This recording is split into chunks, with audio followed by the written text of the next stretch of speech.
punya presiden masing-masing. Fadilatul Syekh Muhammad Saleh Al-Munajjid mengumpulkan riwayat-riwayat hadis yang sahih tentang keutamaan negeri Syam. Sampai-sampai Nabi mengatakan, Tuba lisyam, berbahagialah wahai penduduk negeri Syam. Lalu sahabat bertanya, ya Rasulullah, kenapa demikian? Sampai-sampai engkau mengkhususkan diri mendoakan penduduk negeri Syam. Maka Nabi menjawab, li'anna malaikatar rahman basitu ajnihatahum. Malaikat Allah mengepakkan sayapnya mendoakan penduduk negeri Syam. Jadi penduduk negeri Syam, negeri yang didoakan oleh Rasulullah Sallallahu Alaihi Wasallam. Dalam riwayat yang berbeda, Rasulullah Sallallahu Alaihi Wasallam menuturkan hal yang sama. Allahumma barik lana fi syamina, Allahumma barik lana fi syamina. Ya Allah, berkahi untuk kami negeri Syam kami, berkahi untuk kami negeri Syam kami.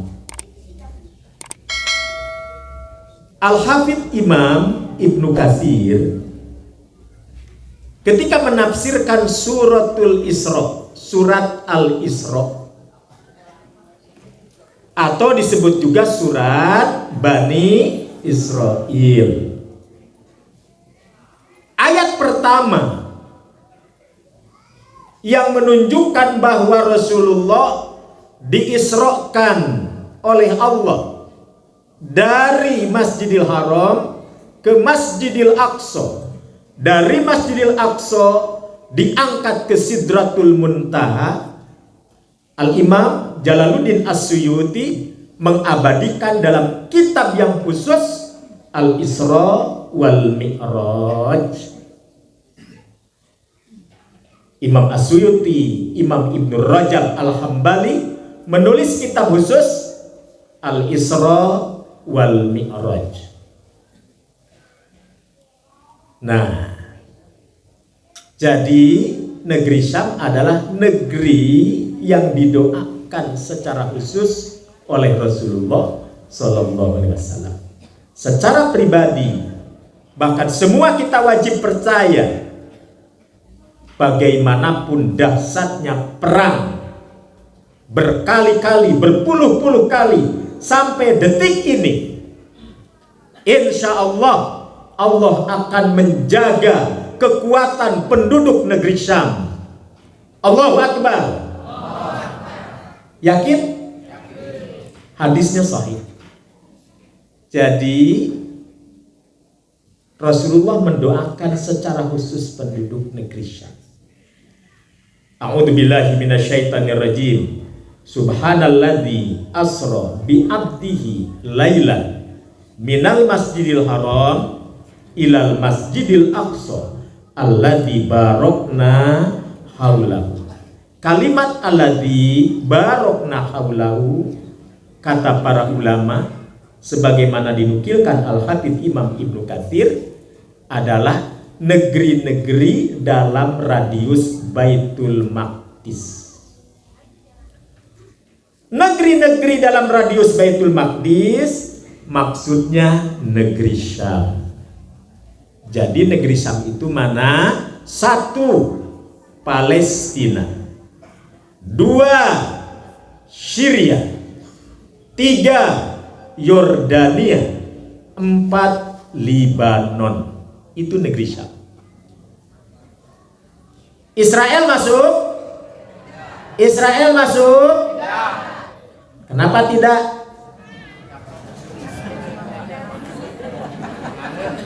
Secara teritorial Israel itu masuk negeri Syam, karena hakikatnya Israel itu Palestina. Israel itu Palestina. Negeri Palestina yang dibegal oleh bangsa Yahudi. Jadi bahasa sederhananya, Israel itu adalah hasil begal dari kaum muslimin Palestina. Rabi-rabi Yahudi Ortodok Israel pun mengakui. Pendeta-pendeta Nasrani Palestina, Israel mengakui kalau Palestina itu wakaf yang pernah digoreskan dalam tinta sejarah sejak kekhalifahan Umar Ibn Khattab radhiyallahu anhu. Jadi pusat dokumentasi internasional di Italia juga mencatat bahwa ternyata memang dokumentasi internasional menunjukkan Palestina adalah milik bangsa Palestina. Tuh. Jadi pada hakikatnya negeri Syam yang terdiri 4 negara hari ini, include di dalamnya Israel, itu adalah negeri yang Allah berkahi. Kenapa diberkahi? Karena di situ ada jantungnya negeri Syam. Mana yang disebut jantungnya negeri Syam? Adalah Palestina. Kenapa Palestina? Karena di dalamnya ada Yerusalem. Kenapa Yerusalem? Karena di Yerusalem ada Baitul Maqdis. Kenapa Baitul Maqdis? Karena di Baitul Maqdis ada Masjid Al-Aqsa. Rasulullah Shallallahu Alaihi Wasallam sampai-sampai mengingatkan para sahabat ridwanullah alaihim ajmain, la tasyuddur rihal illa bi thalathati masajid. Anda tidak diperkenankan punya keinginan yang melebihi keinginan, melainkan untuk mengunjungi 3 masjid. Kita boleh bangga pernah ke tembok Cina di mana? Di Bale Endah? Di Cina. Ya. Kita boleh bangga melihat menara Eiffel di mana? Di Ciluncat ya. Nah. Kita boleh bangga kemanapun, tapi itu belum apa-apanya kalau memang kita tidak punya keinginan untuk mengunjungi 3 masjid, kata Nabi. Yang pertama, masjidku ini, Masjid Nabawi. Di mana? Di Madinah. Siapa yang sholat di dalamnya, maka Allah akan lipat gandakan pahalanya 1000 kali sholat di masjid pimpinan jamaah. Mana ini? Al-Hikmah ya. 1000 kali sholat kalau sholat di Masjid Nabawi. Siapa yang sholat di Masjidil Haram 100 kali sholat di Masjid Nabawi, berarti 100.000 kali sholat. Siapa yang sholat di Masjid Aqsa 500 kali sholat di tempat yang lain. Tahun 2003 saya mendapatkan kesempatan bersama aktivis-aktivis lain dari mancanegara diundang oleh Raja Fahad. Biasanya kalau diundang maka ada fasilitas untuk bisa berdiskusi, untuk bisa tukar pikiran, pengalaman dakwah di negeri masing-masing. Saya masih ingat, saya melontarkan satu pertanyaan sederhana kepada salah seorang masyayikh sebagai pembimbing kami di sana.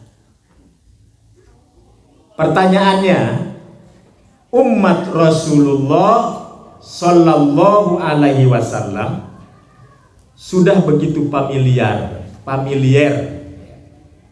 yang namanya Masjid Haram, Masjid Nabawi, yang namanya haji dan umroh, tapi tidak semua umat Rasul ini familiar dengan Masjidil Aqsa. Kalaupun ada kesempatan sholat di Masjidil Aqsa, itu pun penuh dengan rasa khawatir. Kalaupun kita bisa ke sana, masih ada hubungan dengan pihak Israel. Minimalnya imigrasinya imigrasi Israel. Jadi kalau masuk pintu imigrasi Israel, berarti uang yang kita berikan masuk kantong siapa? Maka para ulama berdebat di situ. Kalau dalam posisi Aqsa tidak aman, tidak nyaman, lalu kaum muslimin berziarah ke Aqsa, hukumnya bagaimana? Di satu sisi ziarah Aqsa khusus ibadah di Aqsa. Tapi kalau menyangkut soal income negara, berarti yang dapat untung siapa? Israel. Terjadi perdebatan para ulama. Tuh. Maka saya bertanya, bagaimana agar umat Rasul ini bisa ibadah di Aqsa nyaman, damai, seperti damainya di Masjidil Haram dan di Masjid Nabawi? Jawaban masyayikh waktu itu sangat singkat. Idza tafaqatil ummatu ala kalimatin wahidah. Nah, itu jawabannya. Kalau umat Islam sedunia sudah sepakat, bebaskan dulu Palestinanya, merdekakan dulu Palestinanya semerdeka-merdekanya, dan Aqsa pun dibebaskan benar-benar milik kaum muslimin. Idza tafaqatil ummatu ala kalimatin wahidah. Tuh. Ternyata berpuluh-puluh kali terjadi perang. Sampai saat ini perang. Ada hikmahnya walaupun berat. Sekarang orang-orang Israel mulai banyak yang sadar. Bukan hanya banyak yang sadar, tapi banyak juga yang stres. Kenapa stres? Kenapa sih pemerintah ini programnya perang? Partai politik Israel satu sama lain sudah mulai jotos-jotosan antara yang pro perang dilanjutkan atau berdamai. Tuh, mereka juga gak bosan. Banyak keluarga prajurit Israel putus asa, bahkan ada yang bunuh diri. Kenapa? Kenapa wajib militer tidak dicabut juga? Yang laki, yang perempuan wajib militer. Kenapa? Banyak tawanan yang ditawan mujahidin Palestina, mereka khawatir suami mereka tidak kembali ke Israel. Walaupun mujahidin Palestina memperlakukan tawanan baik. Sakit dikasih obat, lapar dikasih makan, tidak punya pakaian dikasih pakaian, dirawat. Beda dengan orang Israel menawan Palestina. Dilucutin bajunya, disiksa, diiris, dikencingin pula. Itu yang terjadi. Nah, mari kita memutar sejarah ke belakang. Kenapa Allah mengabadikan satu surat diberi nama surat Bani? Kapan Allah menyebut mereka Bani Israel? Kapan Allah menyebut mereka Ahlul Kitab? Kapan mereka disebut Yahudi? Kapan Nabi menyebut mereka Ibrani? Kapan hari ini mengenal mereka dengan sebutan Zionis? Ada dalam Quran Zionis? Tidak ada. Ada dalam Al-Quran Ibrani? Tidak ada. Ibrani dalam hadis. Ada dalam Al-Quran Ahlul Kitab? Ada. Ada dalam Al-Quran Bani Israel? Ada. Kapan Allah menyebut mereka Bani Israel? Kapan mereka disebut Ahlul Kitab? Kapan mereka disebut Yahudi? Kapan mereka disebut Ibrani? Kapan kita mengenal mereka sebagai Zionis Israel? Itu beda sejarahnya. Panitia tanya saya, Ustadz ada makalah? Ada. Jangan khawatir, jamaah Cangkuang pagi ini mendapatkan makalah 7 sekaligus. Ya. Satu, silahkan baca tulisan saya. Judulnya Bani Israel Ahlul Kitab, Yahudi, Ibrani, dan Zionis. Itu judulnya. Yang kedua, ikhwata iman bisa membaca tulisan saya yang kedua, judulnya Keberkahan Negeri Syam dan Khayalan Bumi Perjanjian Tuhan. Kenapa bangsa Israel begitu ngotot ingin Palestina? Sejak kapan mereka punya keinginan untuk beranak pinak, beranak cucu, membesarkan negerinya? Setelah sekian lama mereka tidak punya negara sama sekali. Di zaman Nabi Daud alaihi salam, mereka sudah diperuntukkan, disiapkan oleh Allah dengan sengaja agar mereka menempati negeri yang disebut negeri Kanaan. Banyak di antara mereka menolak untuk tinggal di negeri Kanaan. Konon para ahli sejarah menyebut negeri Kanaan itu Palestina. Nabi Daud singgah terlebih dahulu sebelum masuk negeri Kanaan, di mana? Di sebuah bukit namanya Bukit Zion. Maka wajar mereka menisbatkan nama gerakannya disebut gerakan Zionis. Mereka mensimbolkan benderanya segitiga dua dijungkir balik. Itulah bendera Israel, disebut bintang David atau bintang Daud. Mereka mengabadikan kebesaran, kegagahan, keperkasaan Nabi Daud. Tuh, bintangnya bintang David, gerakannya Zionis.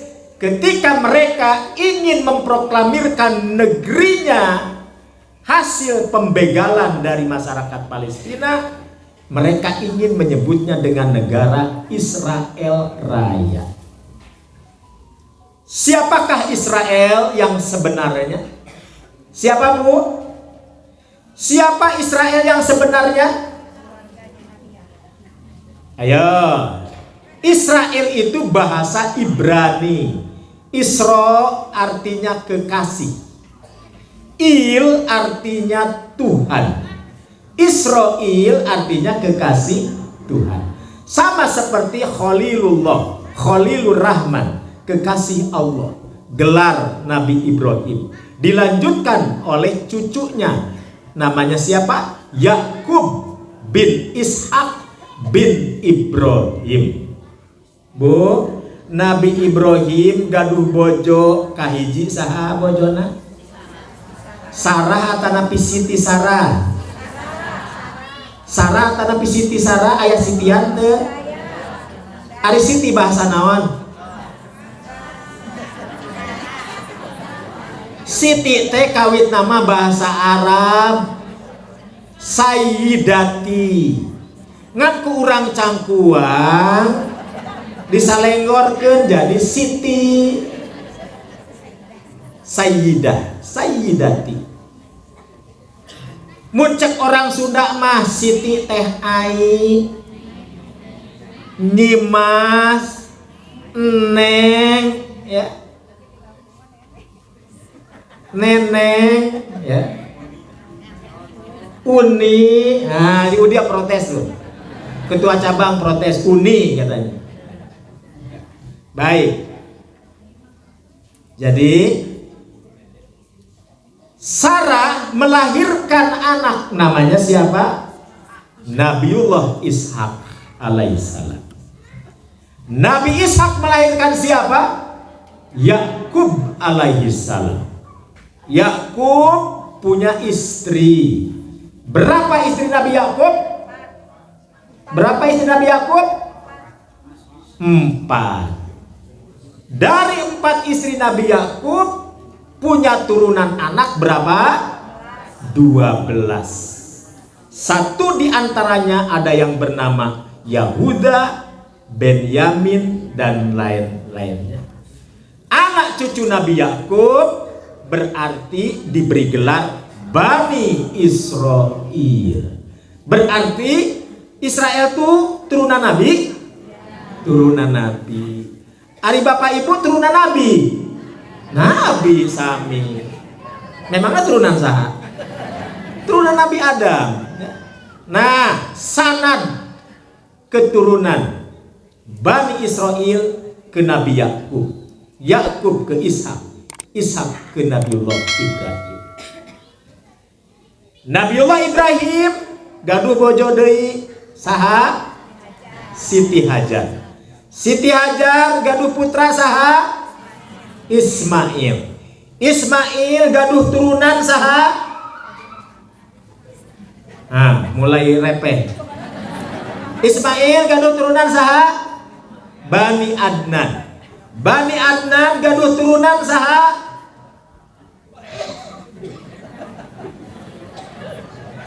Ayah Bani Pihar, macam-macamnya banyak. Sampai pada Kusoy, Kilab, Bani Abdul Muthalib. Dari Bani Abdul Muthalib baru lahir Rasul. Berarti Rasulullah sekeselerna kasaha? Ka Nabi Ismail bin Ibrahim. Bangsa Israel sekeselernya kasaha? Ka Yakub bin Ishak. Berarti Israel dengan bangsa Arab duduluran, kudu nama duduluran.